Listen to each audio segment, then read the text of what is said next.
점점 세상이 좋아지고 있습니다. 레트로 식품부터 시작해서 밀키트, 이제는 냉동식품까지 굉장히 간편하고 편리한 제품들이 속속들이 출시되고 있는데요. 출시된 지는 꽤 오래됐지만 제가 그간 이런 제품들에 대해서는 사실 좀 등한시 했었습니다. 요리는 항상 정성과 이 손맛이 깃들여야 된다고 생각하는 1인 중에 거짓말하면 지옥 가는데 농담이고요. 이러한 제품들이 출시됐다고 해서 정성이 떨어지거나 손맛이 안 들어간다라는 그런 것들은 사실 뭐 옛말이 된 지 오래입니다. 그래서 준비된 것이 무엇이냐? 황보마을에서 나온 호남 냉동 2종 카레 짜장용이라고 나왔습니다. 이 재료의 원산지는 중국산이긴 하지만 그래도 제가 맛봐본 바 괜찮았습니다. 당근과 감자가 기본적으로 들어가 있고요. 내용량은 약 1kg 정도 보시면 될 것 같습니다. 자, 가격도요. 4,000원에서 6,000원대 사이니까요. 그렇게 비싸지 않잖아요. 냉동실에 넣고 필요할 때마다 사용하시면 됩니다. 짜장면하고 카레하고 뭐 얼마나 해먹는데 그러냐고요? 아니죠. 자, 이 재료를 이용해서요 기타 여러 요리들이 가능합니다. 그렇기 때문에 꼭 짜장과 카레뿐만이 아니라 완두콩이나 고기, 햄을 같이 썰어 넣어서 이 볶음밥으로도 이용할 수 있기 때문에 요리는 항상 응용이고 센스라고 말씀드리는 것 잊지 마시고 마이너스 18도씨 이하로 이 냉동 보관해야 되고요. 이 개봉 후에는 남은 제품은 반드시 냉동 보관을 해야 된다고 하니까요.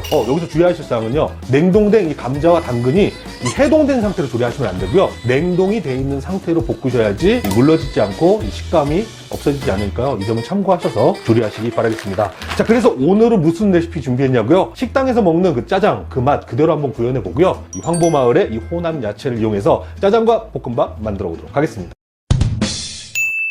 황보마을의 이 호남 냉동 야채에는요 양파가 들어있지 않습니다. 양파의 성질상 이 냉동됐다가 이 해동이 되면 이 식감 자체가 물러지기 때문에요. 양파는 그냥 약 한 반 개에서 한 개 정도 채 또는 깍둑 썰기 해가지고 준비해 주시면 됩니다. 돼지고기 덩어리 고기로 준비하지 않고요. 유니짜장 스타일로 이렇게 민찌 돼지고기 준비했습니다. 약 한 200에서 300g 정도 준비해 주시면 되고요. 식용유 생각보다 꽤 많은 양의 식용유가 필요하지만 절반 나눠서 반은 춘장을 볶는 데 사용하고요. 반은 야채 볶는 데 사용하도록 하겠습니다. 간장입니다. 고기를 볶을 때 이 간장 두세 큰술 정도 준비해서 밑간을 해주시면 훨씬 더 풍미 있는 짜장 만드실 수가 있고요. 일전에 제가 짜장 만드는 레시피를 올렸을 때 유명 업장에서는 모른다. 바로 이 생강이 들어가야지 전반적인 풍미를 낼 수 있다라고 말씀드린 적이 있죠. 그래서 오늘 생강 약 한 큰술 크게 준비했습니다. 고기 볶을 때 넣어서 풍미와 잡내를 잡도록 하겠습니다. 오늘의 주인공 황보마을 전혀 협의된 내용 없고요. 제가 선택한 그런 제품입니다. 황보가 기가 막혀.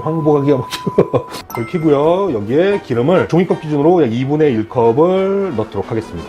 열이 오르기 시작하면요 생강을 넣고 한번 볶아줄게요. 기름의 온도를 너무 높이지 마시고요. 적당한 온도에서 컷해주시면 됩니다. 자, 조금 더 원래 볶아주시면 좋지만 튀기 때문에 여기에 이제 돼지고기 민찌를 약 200에서 300g 정도 넣어서 함께 볶아주겠습니다. 기름 쫙 뽑아주고요. 보슬보슬하게 볶일 때까지 타지 않게 볶아주시면 됩니다.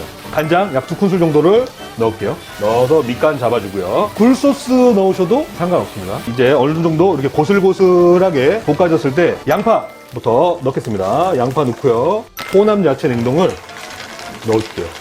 넣고 싶은 만큼 넣으세요. 자, 이렇게 해서 얘는 냉동실에 해동이 되면 안 되니까 냉동실에 넣고요. 이걸 볶아놓고 춘장을 볶는 방법도 알려드리면서 그런데 절대 여러분 짜장 분말은 안 됩니다. 짜장 분말은요 그 맛이 날 수가 없어요. 볶음 춘장 일전에 제가 한번 소개시켜 드렸을 겁니다. 볶아져 있는 춘장을 판매하기도 합니다. 그리고 일반적인 슈퍼나 마트에서 볼 수 있는 찜미 춘장 약 한 1,000원에서 2,000원 정도 하거든요. 기름에 볶아서 사용하시면 됩니다. 그런데 이 정도 양이면 약 한 밥수저 기준으로 2스푼 정도면 충분하게 볶아낼 수 있으니까 너무 이거 다 볶고 있으면 안 되고요. 혹시나 짜장 좋아하시는 분들은 기름 넉넉하게 돌리셔서 이거 다 볶은 다음에 냉장 보관하시면 돼요. 아셨죠?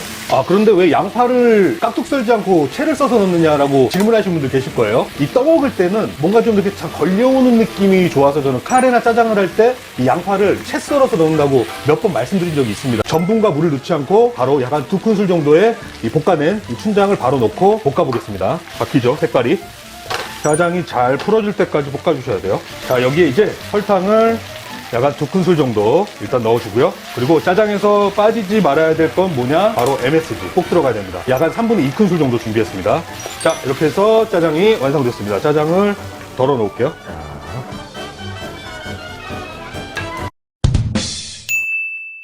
오늘은 남아있는 호남 야채를 이용해서 이 볶음밥 한번 만들어서 중국집에서 파는 이 볶음밥 그대로 한번 만들어 볼게요. 일단 식용유를요 프라이팬 둘러주시고요. 넉넉하게 둘러주시고요. 호남 야채를 너무 많이 넣지 마시고요. 기름이 달아올랐을 때 적당량 조금만 넣도록 하겠습니다. 소금을 약 한두 꼬집 정도 넣어서 밑간해주고요. 자, 옆에 살짝 밀어낸 다음에요. 계란을 뭐 하나도 좋고 두 개도 좋고 싸서 넣어주세요. 익을 때까지 기다려 주시다가 어떻게 하느냐, 계란이 익기 시작하면 따로 계란을 스크램블 한다라는 느낌으로 익혀주시면 됩니다. 소금 밑간 해주시고요. 스크램블을 돌리겠습니다. 따로따로 혼합 야채하고 섞이지 않도록 따로 스크램블 해주는 게 썰면의 팁이고요. 나머지 계란이 익었을 때 섞어주시면 됩니다. 자, 여기에 이제 즉석밥을 따로 넣어야지 밥에 계란이 엉겨붙지 않으면서 고슬고슬한 볶음밥을 만들 수 있는 겁니다. 밥이 풀어졌을 때 굴소스를 약 한 큰술 조금 안 되게 넣어주세요. 기름도 조금 더 넣겠습니다. 고슬고슬하게 볶아야 됩니다. 밥알이 들러붙으면 안 되고요. 훌훌훌 날아가야 됩니다. 회오리. 자, 이렇게 볶아낸 밥을 접시 위에 이쁘게 플레이팅 할게요. 이런 식으로 내려주면, 자, 여기에 이제 방금 볶아놨던 짜장을 절반 정도 되는 위치에 이렇게 올려주면, 자, 맛있는 짜장밥이 완성됐습니다. 그거 보고 또 맛을 평가해야지 여러분들 또 아시겠죠? 자, 일단 볶음밥부터 먼저 한번 먹어보도록 하겠습니다. 이건 먼저 아세요. 구독자 여러분들.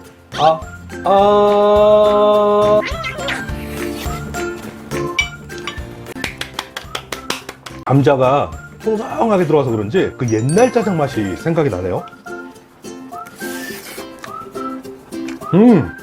감자가 들어가니까 또 이런 맛이 나는구나. 담백한 그 짜장의 맛 그대로입니다, 여러분. 와우. 황보마을에서 나온 두 가지 혼합 야채를 이용해서 짜장밥 만들어 봤습니다. 어떠셨나요? 굉장히 간단하죠? 오늘 너무너무 맛있게 먹었고요. 여러분들도 꼭 한번 도전해서 맛있는 가족 식사 시간 가져보는 건 어떨까 하는 의미에서 제품 한번 소개해 봤습니다. 다음번에도요, 더욱더 유익한 정보, 재미있는 방송으로 찾아뵙도록 하겠습니다. 안녕히 계세요.